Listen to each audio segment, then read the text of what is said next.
Hello everyone, welcome back to the channel of knowledge heart. और आज की video में हम लोग पढ़ने जा रहे हैं क्लास 8 साइंस के चैप्टर नंबर 2। ओके, तो वीडियो स्टार्ट करने से पहले मैं आप सभी से रिक्वेस्ट करना चाहूँगी कि अगर अभी तक आप लोगों ने मेरे चैनल को सब्सक्राइब नहीं किया है, कोई भी फर्स्ट टाइम मेरे चैनल पे विजिट कर रहे हो तो जाएं, सबसे पहले जाके मेरे चैनल को सब्सक्राइब कर लें ताकि आपको ऐसे ही हर सब्जेक्ट से रिलेटेड वीडियोस जो हैं वो फ्यूचर में मिलती रहें। एंड अगर मेरी वीडियोस पसंद आती हो तो मेरी वीडियोस भी लाइक किया करें। So kindly subscribe my channel. तो चलिए विदाउट डिले स्टार्ट करते हैं अपने इस वीडियो को एंड आगे बढ़ाते हैं अपने इस चैप्टर को। तो जैसा कि आप सभी देख पा रहे हो कि हमारा चैप्टर क्या है, it's micro organism friend and foe. तो व्हाट इज माइक्रो ऑर्गेनिज्म? आपको पता है माइक्रो ऑर्गेनिज्म क्या होता है? तो इस वर्ड में ही इसका मीनिंग छुपा है। जैसे कि यहाँ पे है माइक्रो, तो माइक्रो का मतलब होता है कुछ भी बहुत टाइनी, बहुत स्मॉल। ओके, एंड ऑर्गेनिज्म तो आप सभी जानते हो, कोई भी लिविंग बींग्स ऑर्गेनिज्म, ठीक है, कोई भी जीव जो होते हैं वो ऑर्गेनिज्म। तो माइक्रो ऑर्गेनिज्म मतलब कि बहुत छोटे, बहुत टाइनी ऑर्गेनिज्म जिसे हम अपनी नेकेड आई से भी नहीं देख पाते हैं। फ्रेंड तो आप सभी जानते हो, फ्रेंड का मतलब होता है हमारे दोस्त या मित्र, एंड फोय मतलब होता है दुश्मन। तो कैसे ये माइक्रो ऑर्गेनिज्म जो है वो हमारे दोस्त भी हैं एंड कैसे हमारे दुश्मन भी हैं, इसी को हम आज इस चैप्टर में देखने वाले हैं एक्सप्लेन में। तो एक एग्जाम्पल मैं भी दे देती हूँ कि ये माइक्रो ऑर्गेनिज्म कैसे हमारे फ्रेंड है एंड कैसे दुश्मन भी हैं। तो जैसे कि आप सभी दही जमाते हो, आप दही खाते हो ना, तो दही कैसे बनता है? दूध से बनता है। तो आखिर दूध में ऐसा क्या होता है कि वो दही बन जाता है? तो हम जब दूध में जामन देते हैं दही का, तो उस दही में जो है बैक्टीरिया होता है, लैक्टोबैसिलस बैक्टीरिया। वो बैक्टीरिया जो है उस दूध को जो है दही में कन्वर्ट कर देता है। अगर आप कभी माइक्रोस्कोप से जो है दही को देखोगे, हमें अपनी नेकेड आई से वो बैक्टीरिया नहीं दिखते हैं दही में, लेकिन वही बैक्टीरिया जो होते हैं वो दूध को दही में कन्वर्ट करते हैं। तो कभी आप अगर माइक्रोस्कोप से दही को देखोगे तो उसमें आपको बहुत सारे छोटे छोटे माइक्रो ऑर्गेनिज्म दिखेंगे। ओके, तो वही बैक्टीरिया जो है दूध को क्या कर रहे हैं, दही में कन्वर्ट कर रहे हैं। तो इस तरह से ये ऑर्गेनिज्म हमारे लिए क्या हो गए, यूजफुल हो गए, हमारे फ्रेंड हो गए। एंड दुश्मन, दुश्मन कैसे हैं? तो जैसे कि अभी कभी आपके घर में खाना खराब हो जाता है, कोई भी खाना जो है अगर देर तक रखा रह गया है ऐसे ही तो वो खराब हो जाता है। जैसे कि आप कभी देखते हो कि आपके घर में कोई ब्रेड है, वो गीला हो जाता है, मॉइस्ट है किसी भी चीज़ से, ठीक है, एक तरह से, एंड उसमें जो है वो खराब हो जाता है, सड़ जाता है, तो उस पर किसका अटैक हो जाता है? उस पर माइक्रो ऑर्गेनिज्म का अटैक हो जाता है, फंगस का अटैक हो जाता है, तो वो खराब हो जाता है। तो इस तरह से ये हमारे लिए हार्मफुल भी हैं। तो इस तरह से मैंने एक एग्जाम्पल आपको बताया कि कैसे ये हमारे फ्रेंड हैं, कैसे दुश्मन भी हैं। तो इस चैप्टर में हम लोग ऐसे बहुत सारे एग्जाम्पल्स देखेंगे और देखेंगे कि माइक्रो ऑर्गेनिज्म कितने टाइप्स के होते हैं, कहाँ रहते हैं, क्या करते हैं, कैसे इन सब की डिस्कवरी हुई, इन सब चीज़ों को देखेंगे। ओके, तो चलिए विदाउट डिले स्टार्ट करते हैं अपने इस चैप्टर को। ये जैसे यहाँ पे कहा जा रहा है, you have seen several kinds of plants and animals. However, there are other living organisms around us which normally cannot see. These are called microorganism और microbes। तो हमारे चारों तरफ जो हैं बहुत सारे प्लांट्स हैं एंड एनिमल्स हैं, तो हम सभी जानते हैं, लेकिन हमारी तरफ बहुत सारे ऐसे लिविंग ऑर्गेनिज्म भी हैं जिससे कि वो हमारे आसपास हैं लेकिन हम उसे देख नहीं पाते हैं। ओके, तो ऐसे ऑर्गेनिज्म जो हमारे आसपास हैं लेकिन जिसे हम अपनी नेकेड आई से नहीं देख पाते, वो क्या होते हैं? माइक्रो ऑर्गेनिज्म, या फिर हम इसको माइक्रोब्स भी कहते हैं। For example, you might have observed that during the rainy season moist bread gets spoiled and its surface gets covered with greyish white patches. तो कभी आपने देखा होगा रेनी सीजन में जो है कोई मॉइस्ट ब्रेड जो होता है वो खराब हो जाता है और इसका सरफेस जो होता है मॉइस्ट ब्रेड का वो क्या हो जाता है, ग्रेइश वाइट कलर में टर्न हो जाता है। तो ऐसा क्यों होता है? क्योंकि उस पर माइक्रो ऑर्गेनिज्म का अटैक हो जाता है। Observe this patches through a magnifying glass. अब आप इस पैचेस को जो है एक मैग्नीफाइंग ग्लास के थ्रू देखो। You will see tiny black rounded structure. तो आप देखोगे कि छोटा छोटा जो है ब्लैक कलर का राउंडेड स्ट्रक्चर आपको ब्रेड के सरफेस पे दिखेगा। Do you know what this structures are and where do this comes from? तो आपको पता है कि ये स्ट्रक्चर क्या है? तो ये माइक्रो ऑर्गेनिजम्स होते हैं जिन्होंने ब्रेड पे अटैक कर दिया होता है, जिन्होंने ब्रेड को खराब कर दिया है। ओके, तो हम देखते हैं माइक्रो ऑर्गेनिज्म। इसके लिए हमें एक्टिविटी 2.1 देखना है। First, collect some moist soil from the field in a beaker and add water to it. तो आप जो है किसी फील्ड से जो है कोई मॉइस्ट गीली मिट्टी ले लो, ठीक है, और उसे एक बीकर में डाल दो और उसमें पानी भी डाल दो, ठीक है, मिट्टी ले लो उसमें पानी भी डाल दो। After the soil particles have settle down, तो उसके बाद क्या होगा, कुछ देर के बाद जितने भी सॉइल पार्टिकल्स हैं वो पानी के नीचे बैठ जाएंगे और पानी ऊपर ही रहेगा। Observe a drop of water from the beaker. उसके बाद उस बीकर में जो ऊपर में पानी है उसको ऑब्जर्व करें अंडर अ माइक्रोस्कोप। माइक्रोस्कोप से देखें व्हाट डू यू सी, आपको क्या दिखेगा, आपको उसमें माइक्रो ऑर्गेनिज्म छोटे छोटे से दिखाई देंगे। Okay, and activity 2.2 take a few drops of water from a pond.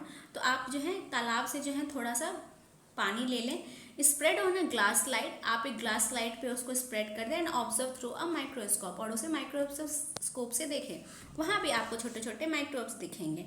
Do you find टिनी organism moving around, क्या आपको कोई ऑर्गेनिज्म जो है वो हिलते डुलते जो है दिखाई दे रहे हैं, जरूर दिखेंगे। These observations show that water and soil are full of tiny organisms। तो ये सारे observations जो एक्टिविटी हमने की थी, किसने क्या दिखाया कि सॉइल में एंड वाटर में जो है माइक्रो ऑर्गेनिजम्स जो है वो बड़ी तादाद में रहते हैं। दो not all of them fall into the category of microbes, लेकिन सारे जो हैं वो माइक्रोब्स की कैटेगरी में नहीं आते हैं। ओके, दीज माइक्रो ऑर्गेनिज्म और microbes are so small in size that they can not be seen with the unaided eye. तो ये माइक्रो ऑर्गेनिजम्स जो है या माइक्रोब्स ऐसे हैं जिसे कि हम अपनी आंखों से नहीं देख सकते हैं, इतने छोटे होते हैं ये। तो some of this such as fungus that grow on bread can be seen with a magnifying glass. तो कुछ ऐसे भी ऑर्गेनिजम्स हैं जो कि ब्रेड पे ग्रो होते हैं, जैसे कि फंगस, मैंने बताया जो ब्रेड खराब होता है फंगस, तो उसे जो है हम मैग्नीफाइंग ग्लास की हेल्प से जो है देख सकते हैं। ओके, लेकिन others can not be scene without the help of a microscope, लेकिन और जो बाकी कुछ माइक्रो ऑर्गेनिज्म है उन्हें हम बिना माइक्रोस्कोप के हेल्प से नहीं देख सकते हैं। That is why these are called micro organism और माइक्रोब्स, इसीलिए हम इन्हें माइक्रो ऑर्गेनिज्म या फिर माइक्रोब्स कहते हैं। Micro organism are classified into 4 major groups. अब ये माइक्रो ऑर्गेनिजम्स तो हैं, ठीक है, लेकिन इनका क्लासिफिकेशन भी है कि ये कौन से माइक्रो ऑर्गेनिज्म कौन से कैटेगरी में आते हैं। ओके, तो इनको 4 कैटेगरी में 4 मेजर ग्रुप में ये डिवाइडेड हैं and these groups are bacteria, fungi, protozoa and some algae. तो क्या क्या हैं ये सारे ग्रुप्स, एक है बैक्टीरिया, एक है फंगी, बैक्टीरिया आपने सुना होगा, फंगी, प्रोटोजोआ, अलगी, तो ये सभी जो है ये क्या है माइक्रो ऑर्गेनिजम्स के 4 मेजर ग्रुप हैं। Some of these common micro organism are shown in figure 2.1 to 2.4। तो इनमें से कुछ माइक्रो ऑर्गेनिज्म के फिगर 2.1 से लेकर 2.4 में दिए गए हैं, माइक्रोस्कोप से देखे गए होंगे ये सारे माइक्रो ऑर्गेनिज्म एंड इनके फिगर आप यहाँ पे देखो। ओके, यहाँ पे देखो, यहाँ पे फिगर 2.1 में जो है ये 2 बैक्टीरिया का फिगर दिखाया गया है, माइक्रोस्कोपिक व्यू है ये। ओके, तो ये बैक्टीरिया का फिगर है, आप यहाँ पे देखो, यहाँ पे 2 अलगी का फिगर दिखाया गया है, ये क्लेमाइडोमोनास अलगी, ये स्पाइरोगाइरा है, एंड यहाँ पे आपको एक प्रोटोजोआ का फिगर दिखाया गया है, ये अमीबा है एंड ये पैरामीशियम है। तो अमीबा पैरामीशियम सब जो है वो प्रोटोजोआ की कैटेगरी में आते हैं। एंड यहाँ पे आपको फंगी का है, एक ये ब्रेड मॉड है, ये पेनिसिलियम है, ये एस्परजिलस है। ओके, तो आपको जो है ये सभी चीज़ें जो हैं आप अच्छे से कर लेना कि ये क्लाइमाइडोमोनास, स्पाइरोगाइरा कौन से कैटेगरी में आते हैं, कौन से माइक्रो ऑर्गेनिज्म, तो ये अलगे के कैटेगरी में आते हैं, एंड ये अमीबा एंड पैरामीशियम कौन से कैटेगरी में आते हैं, तो ये प्रोटोजोआ के कैटेगरी में आते हैं, एंड ये bread mould and penicillin and ये एस्परजिलस कौन से कैटेगरी में आते हैं, तो ये सारे फंगी के कैटेगरी में आते हैं। कहा जा रहा है viruses are also microscopic but are different from other micro organism. Virus जो होते हैं, एक वायरस का भी आपने नाम सुना होगा, कोरोना वायरस, पता है ना आपको, वायरस तो सबको पता है, जैसे कि कोरोना वायरस आया था, तो वायरस भी जो है वो माइक्रोस्कोपिक होते हैं, उसे माइक्रोस्कोप के थ्रू देख सकते हैं, लेकिन वो जो है दूसरे माइक्रो ऑर्गेनिज्म से जो है वो डिफरेंट होते हैं। कैसे डिफरेंट होते हैं? They however reproduce only inside the cells of the host organisms which may be a bacterium, plant और एनिमल। तो ये वायरसेस क्या होते हैं कि जिस भी होस्ट, यानी कि अगर वो ऐसे कहीं पे भी पड़े हुए हैं तो वो क्या होते हैं, वो डेड होते हैं, लेकिन वो अगर किसी के भी टच में आते हैं, अगर किसी ह्यूमन के टच में या फिर किसी बैक्टीरिया के या फिर किसी भी अदर ऑर्गेनिज्म के टच में आते हैं तो वो होस्ट हो जाता है, उसके टच में आकर के वो क्या होते हैं, लिविंग हो जाते हैं, तब वो एक्ट करना शुरू करते हैं। ठीक है, तो जो भी कोई बैक्टीरिया हो गया, कोई प्लांट हो गया, कोई एनिमल हो गया, किसी के भी जो है अगर वो बॉडी पे जाएंगे तब वो एक्टिव हो जाते हैं, ठीक है, तब वो लिविंग हो जाते हैं, और ऐसे अपने में वो डेड होते हैं, तो वो होस्ट ऑर्गेनिजम्स के ऊपर जाकर के रिप्रोड्यूस करते हैं। ओके, ठीक है। Some of the viruses are shown in figure 2.5। तो कुछ फिगर 2.5 में कुछ हमें वायरसेस दिखाए गए हैं। यहाँ पे आप देखो, यहाँ पे 2 ये वायरस का फिगर दिया हुआ है। ओके,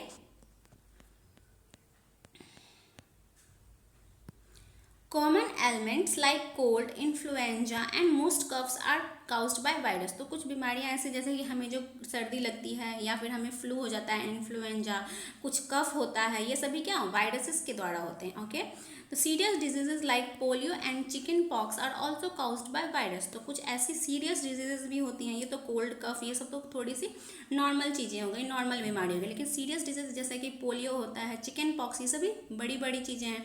तो ये जो है बड़ी बीमारियां, ये किससे होती हैं, ये भी वायरसेस के थ्रू होती है। तो इसको भी आप याद रख लेना, आपके एग्जाम में पूछा जा सकता है कि कोल्ड, इन्फ्लुएंजा, कफ ये किसके द्वारा, कौन से माइक्रो ऑर्गेनिज्म से होता है, तो ये वायरस से होता है। पोलियो पूछा जा सकता है आपसे, चिकन पॉक्स पूछा जाता है कौन से माइक्रो ऑर्गेनिज्म से, तो ये वायरस से होता है। ओके, तो disease like dysentery and malaria are also caused by protozoans, whereas typhoid and tuberculosis are bacterial disease. तो प्रोटोजोआ से डिजीज कौन सी होती है, डिसेंट्री, मलेरिया। ओके, तो इसको भी आप याद रखना कि मलेरिया डिसेंट्री जो है वो प्रोटोजोआ से होती है, एंड टाइफाइड और ट्यूबरक्लोसिस जो है वो बैक्टीरियल डिजीज है, हमें बैक्टीरिया से होते हैं। Okay, you have learned about some of this micro organism in class 6 and 7। तो आपने क्लास 6 एंड 7 में जो है इन माइक्रो ऑर्गेनिजम्स के बारे में जो है वो पढ़ा ही होगा। अब है कि where do micro organism live. अब माइक्रो ऑर्गेनिज्म होते हैं कौन कौन से ग्रुप में होते हैं, लेकिन ये कहीं रहते भी होंगे, तो कहाँ रहते हैं हम चलिए देखते हैं। तो microorganism may be single cell like bacteria, some algae and protozoa. तो क्या होता है, कुछ माइक्रो ऑर्गेनिजम्स जो होते हैं सिंगल सेल्स होके होते हैं, यूनिसेलुलर होते हैं।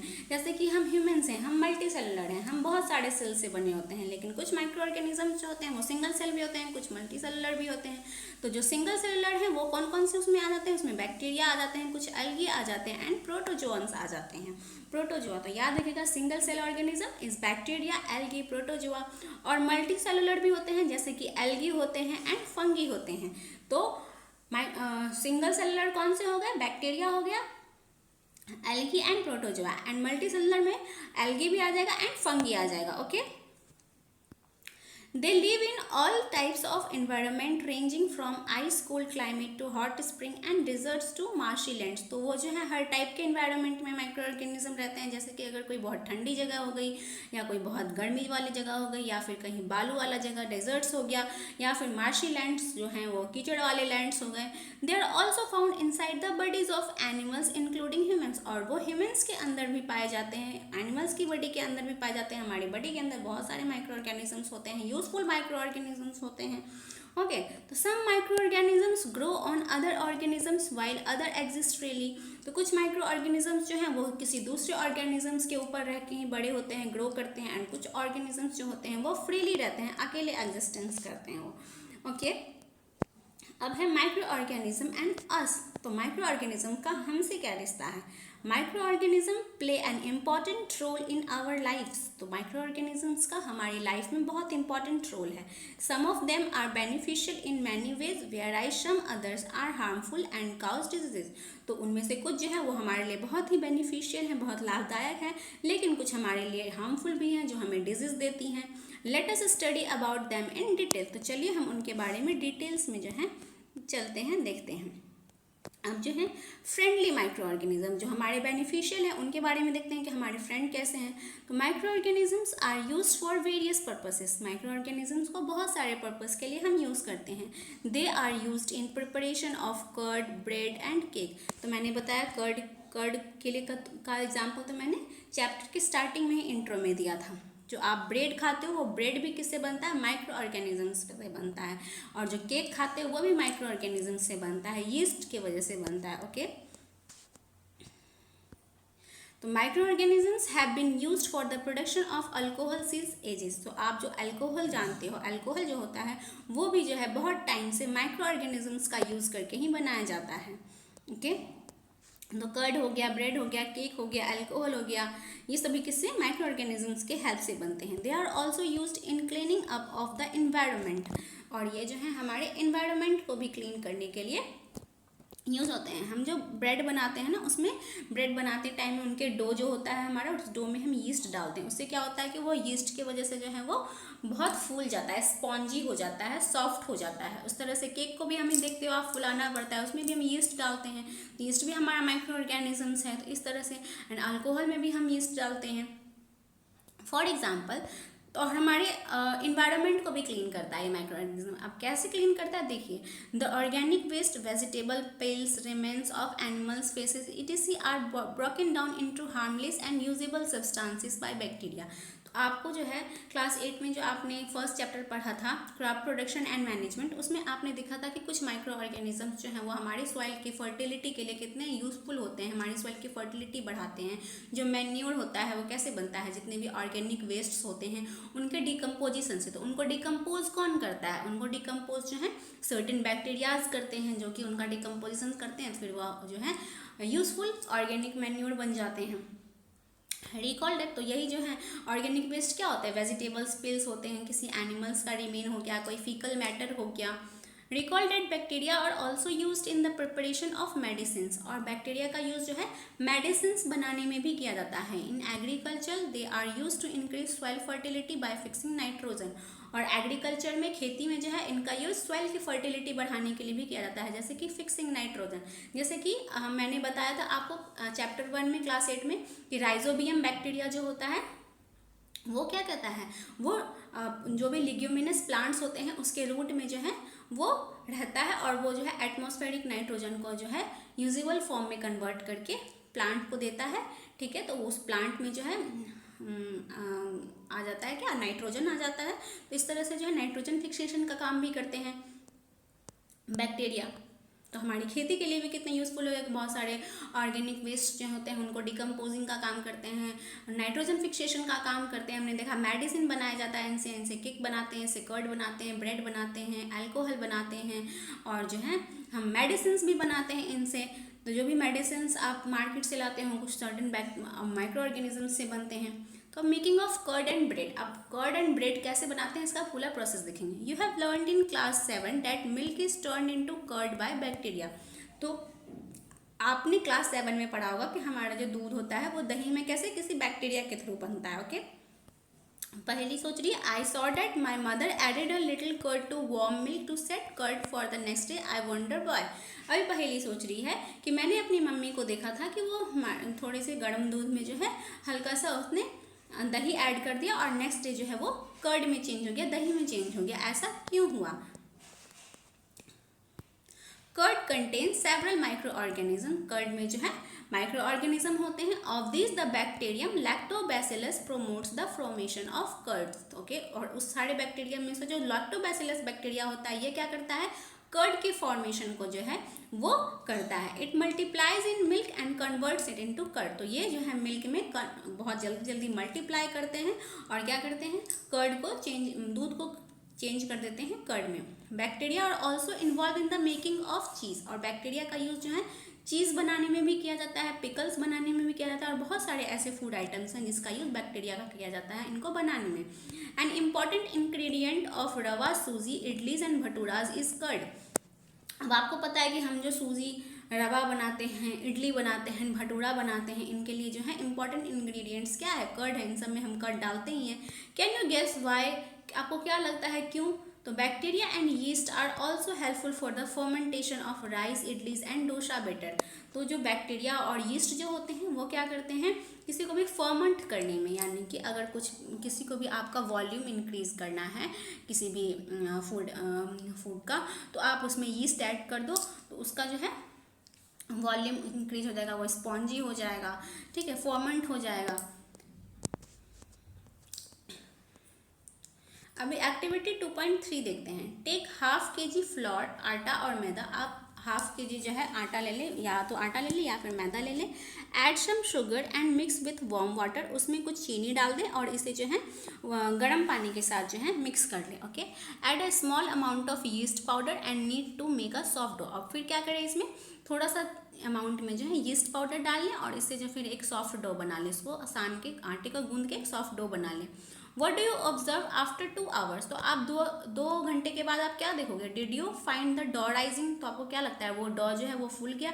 आप यहाँ पे देखो, जैसे मैदा विच यीस्ट पाउडर यहाँ पे है इस तरह से, और उसको जो हमने नीड करके 2 घंटे के लिए छोड़ दिया, तो यहाँ पे आपको रेज्ड मैदा, यानी कि ये यहाँ पे था और ये फूल के पूरा ये जो पॉट है इसके ऊपर आ गया है।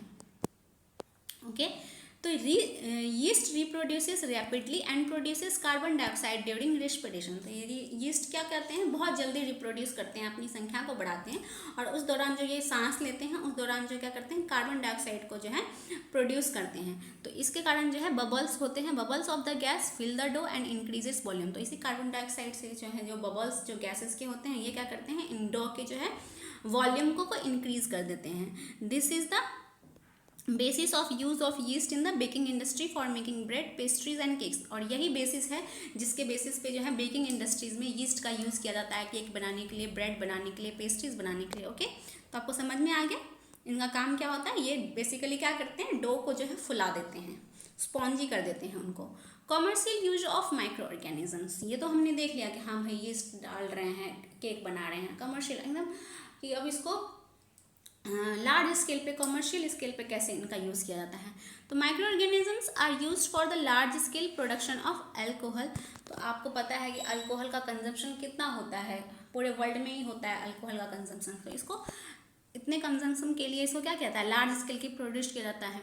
वाइन और acetic acid. Yeast is used for commercial production of alcohol and wine. तो अल्कोहल और वाइन के प्रोडक्शन के लिए यीस्ट का यूज जो है वो कमर्शियली होता है। For this purpose yeast is grown on natural sugars. और इनके लिए क्या किया जाता है कि जो भी नेचुरल शुगर्स होते हैं उनके ऊपर यीस्ट को ग्रो करवाया जाता है, जो कि ग्रेन्स में प्रेजेंट होते हैं, barley, wheat, rice, crust, fruit, juices. Okay, इन सब पे यीस्ट को ग्रो करवाया जाता है। एक्टिविटी 2.4 देखते हैं। Okay, take a 500 millilitre beaker filled up to 3/4 with water. आप एक जो है 500 मिलीलीटर का बीकर में जो है 3/4 जो है पानी आप डाल दो। Dissolve 2 to 3 teaspoon of sugar in it. उसमें क्या करो आप 2 से 3 चम्मच जो है शुगर के डाल दो। Add half a spoon of yeast powder to the sugar. अब उसमें क्या करो आप हाफ स्पून जो है, आधी चम्मच जो है आप यीस्ट पाउडर का ऐड कर दो, ठीक है, उस सॉल्यूशन में। Keep it covered in a warm place for 5 to 4 hours. अब इसे क्या करो आप एक वार्म प्लेस से किसी गर्म जगह में जो है इसे 4 से 5 घंटे के लिए छोड़ दो। Now smell the solution, can you get a smell. अब आप उस जो सॉल्यूशन है 4 से 5 घंटे के बाद उसे स्मेल करके देखो आपको कैसा स्मेल होगा। तो आपको जो अल्कोहल होते हैं, जो वाइन्स होती हैं, आपको उसके जैसा उसका टेस्ट लगेगा। ओके, तो this is the smell of alcohol.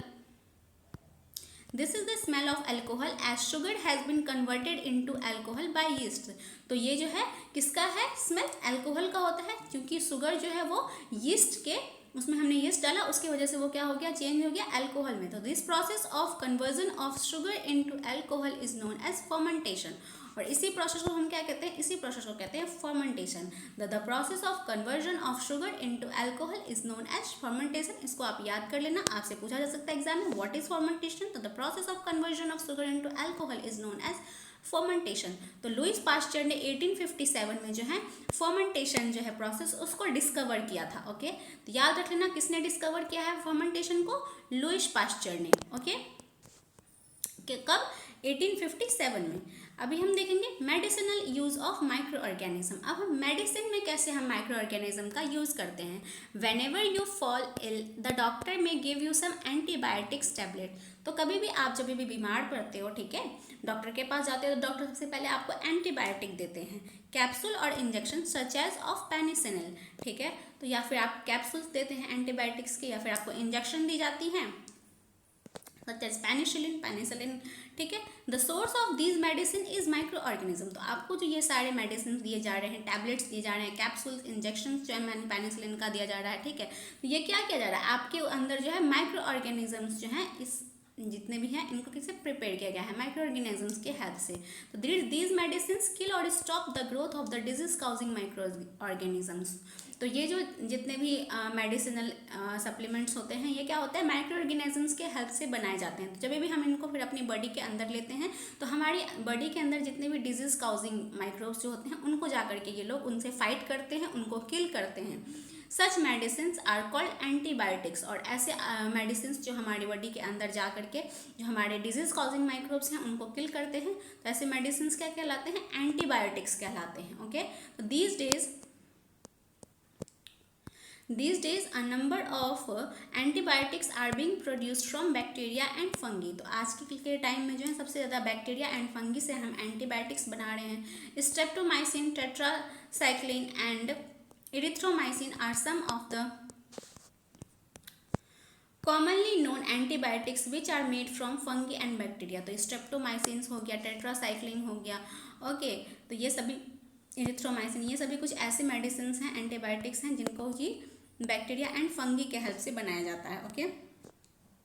कहा जा रहा है इन 1929 Alexander Fleming was working on a culture of disease causing bacteria. 1929 में Alexander Fleming जो थे वो एक disease causing bacteria का उन्होंने कल्चर लिया था, उस पर काम कर रहे थे, okay. Suddenly he found the spores of a little green mold in one of his culture plates. तो उन्होंने देखा कि कुछ ऐसे एक कल्चर पे उन्होंने देखा, एक कल्चर प्लेट पे कि कुछ ग्रीन जो है स्पोर्स लाइक मोल्ड जो है वो ग्रो होने लगे प्लेट पे. He observe that the presence of mould prevented the growth of bacteria. और उस मोल्ड के प्रेजेंस होने से जो है बैक्टीरिया का ग्रोथ रुक गया, जो है बैक्टीरिया फर्दर ग्रोथ नहीं कर पा रहा था. In fact it also killed many of this bacteria. और इसने क्या किया, बहुत सारे बैक्टीरिया को जो है वो किल भी कर दिया. तो from this the mould penicillin was prepare.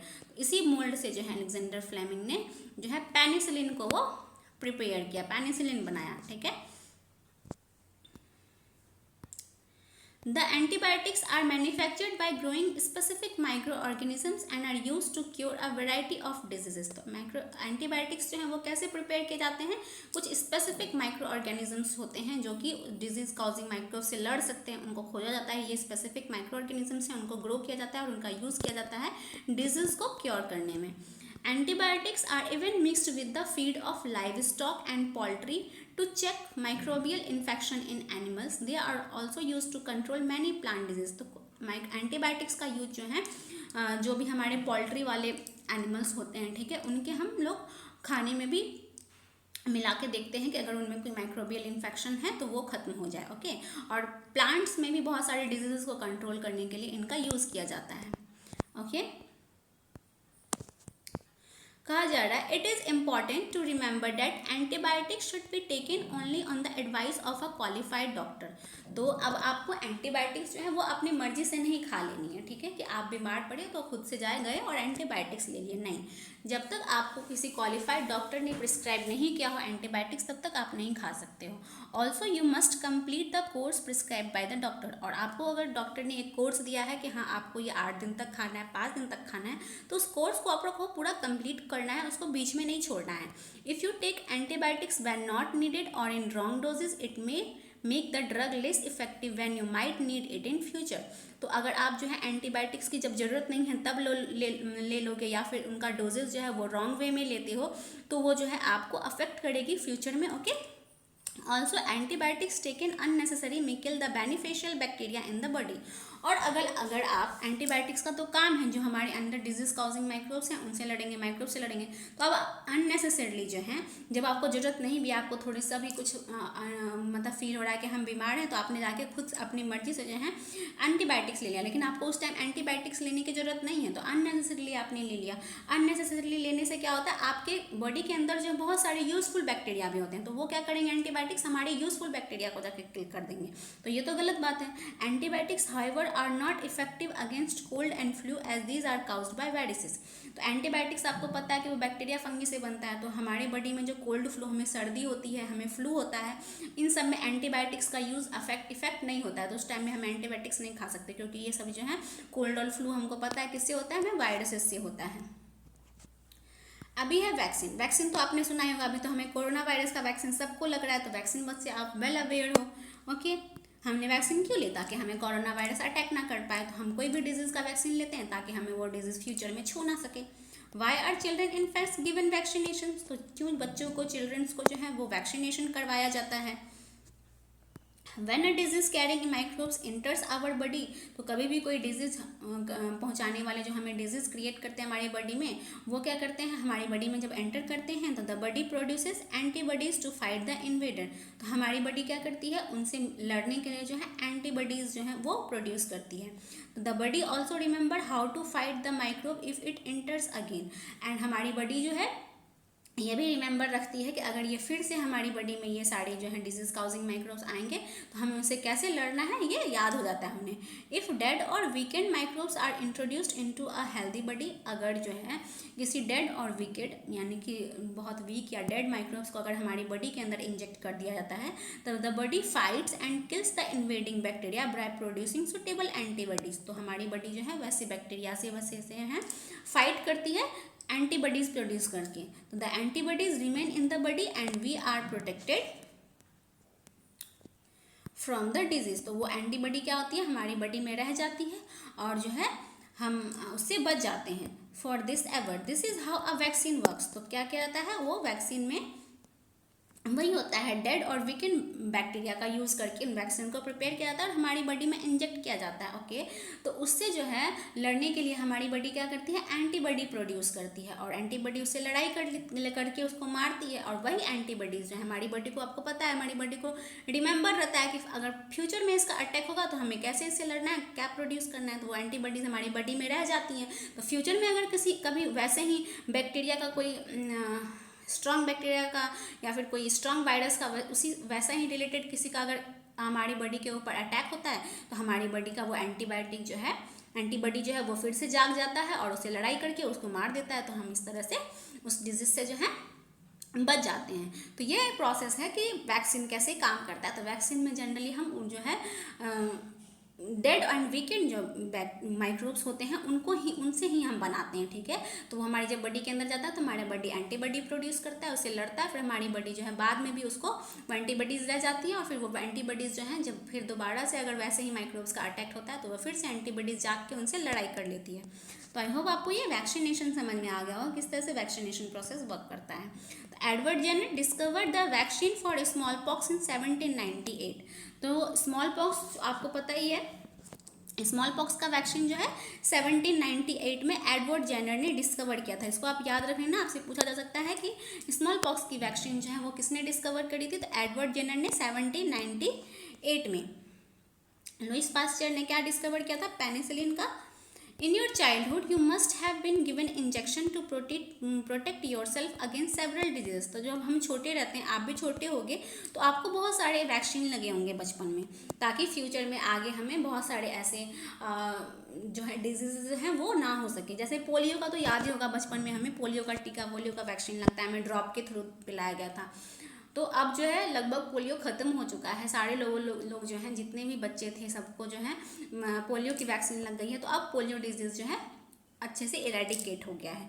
Can you prepare a list of this diseases you may take help from your parents. तो क्या आप इन डिजीजेस का जो है वो एक लिस्ट प्रिपेयर कर सकते हो जिनका कि टीका आपको लगा आपके पेरेंट्स से, इनके हेल्प से कि कौन कौन सा टीका लगा है। It is essential to protect all children against this diseases. तो ये बहुत इंपॉर्टेंट हो जाता है कि जितने भी बच्चे नए न्यू बॉर्न बेबीज़ हैं उनको जो है सारे डिजीजेस के अगेंस्ट के जितने भी टीके हैं, वैक्सीन्स हैं वो लग जाए। Necessary vaccines are available in the nearby hospitals. तो आपके नियर बाय जो भी हॉस्पिटल्स होंगे वहाँ पे जितने भी ज़रूरत के वैक्सीन्स होते हैं वो हमेशा अवेलेबल होते हैं। You might have seen the advertisement on TV and newspaper regarding protection of children against polio under the pulse polio programme. तो ये तो बहुत ही पल्स पोलियो प्रोग्राम तो सबने देखा होगा कि आपको जब भी पोलियो पिलाया जाता था तो उसके बारे में ऐड जो है आपने टीवी पे देखा होगा कि इतने से इतने तारीख तक पल्स पोलियो अभियान चल रहा है। अपने बच्चों को जो है अपने नज़दीकी बूथ पे जाके पोलियो का की जो है बूंद जरूर पिलाएं, 2 बूंद जिंदगी की। आपको याद ही होगा, तो आपने टीवी पे न्यूज़पेपर में पोलियो के बारे में देखा ही होगा। तो polio drops given to children are actually a vaccine. तो पोलियो ड्रॉप जो बच्चों को दी जा रही है वो क्या है, वो एक वैक्सीन है। तो आगे चल के अगर पोलियो वायरस आपके अटैक करता है तो हमारी बॉडी में वो एंटीबॉडीज पहले से ही रहेंगे जिनसे वो लड़ सकें। ओके, तो a worldwide campaign against smallpox has finally led to its eradication from most part of the world. तो एक वर्ल्ड वाइड कैंपेन चलाया गया था स्मॉल पॉक्स के लिए, जिसने कि इसे अब हमारे दुनिया के कोने कोने से इसको इरेडिकेट कर दिया है। स्मॉल पॉक्स का भी वर्ल्ड वाइड ऐसे ही अभियान चला था जैसे पोलियो का चला था, जिसने कि इसका इरेडिकेशन कर दिया है। These days vaccines are made on a large scale from microorganisms to protect human and other animals from several diseases. तो आजकल जो है वैक्सीन्स का लार्ज स्केल की प्रोडक्शन किया जा रहा है माइक्रो ऑर्गेनिजम्स का यूज़ करके, ताकि हम ह्यूमन्स के अदर एनिमल्स को जो है बहुत सारे सेवरल डिजीज से बचा सकें। ओके, अभी है इंक्रीजिंग सॉइल फर्टिलिटी। ओके, तो सॉइल फर्टिलिटी के बारे में तो हमने देखा ही था कि किस तरह से सॉइल फर्टिलिटी बढ़ाई जाती है। मेन्योर बनता है, बहुत सारे जो फीकल मैटर होते हैं या फिर ऑर्गेनिक वेस्ट होते हैं उनका डिकम्पोज करते हैं कुछ बैक्टीरिया, जिसके कि वो यूजफुल मेन्योर में जो है वो चेंज हो जाते हैं। ठीक है, तो आगे हम इस टॉपिक के बारे में पढ़ेंगे, increasing soil fertility and further और भी क्लीनिंग एनवायरनमेंट, इन सब के लिए कैसे हमारे लिए ये माइक्रो ऑर्गेनिजम्स यूजफुल होते हैं। ठीक है, आई होप आपको यहाँ तक ये चैप्टर क्लियर हुआ होगा। हम अपने नेक्स्ट वीडियो में अपने इस चैप्टर को आगे बढ़ाएंगे। ओके, तो यहाँ तक मेरी वीडियो को देखने के लिए बहुत बहुत धन्यवाद। अगर आपको मेरी वीडियो पसंद आई हो तो मेरे इस वीडियो को लाइक करें, और अगर अभी तक आपने मेरे चैनल को सब्सक्राइब नहीं किया है तो जाएँ सबसे पहले जाके मेरे चैनल को सब्सक्राइब कर लें। तब तक के लिए बाय बाय, थैंक यू।